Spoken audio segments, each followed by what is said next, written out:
भाजप नेत्या पंकजा मुंडे या बीड लोकसभेच्या उमेदवार आहेत। चौथ्या टप्प्यात बीड लोकसभेसाठी मतदान प्रक्रिया पार पडणार आहे। आजपासून पंकजा मुंडे या जाहीर सभेला सुरुवात झाली आहे।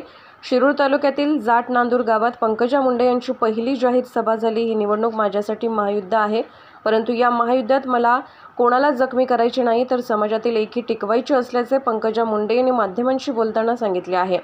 बीडला विकासाच्या वाटेवर न्यायचे आहे। जिल्ह्यातील लोक हे विकासाशी नाते असलेले आहेत आणि ते योग्य निर्णय घेतील असा देखील विश्वास पंकजा मुंडे यांनी व्यक्त केला। यावेळी भाजपा आमदार सुरेश धस यांच्यासह पदाधिकारी उपस्थित होते।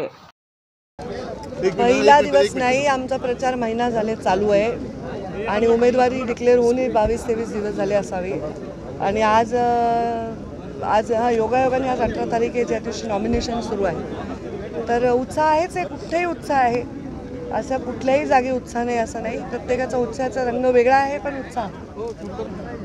माझी महायुद्धाची तयारी निवडणुकीची अशी आहे ज्याच्यामध्ये एकही जनता जखमी नाही झाली पाहिजे, कोणाही समुदायाच्या भावना दुखावल्या नाही गेल्या पाहिजे, कोणाही एक नाही, सर्व समुदायांना एक वाटलं पाहिजे समान अधिकार माझ्यावर, ही माझी भावना। जातीचा रंग जरी दिला तरी जातीचे लोक, जे विकासाच्या जातीचे लोक आहेत, या माझ्या बीड जिल्ह्याच्या मातीचे लोक आहेत, ते योग्यच निर्णय घेणार आहेत असा मला विश्वास आहे। लोकनायक न्यूज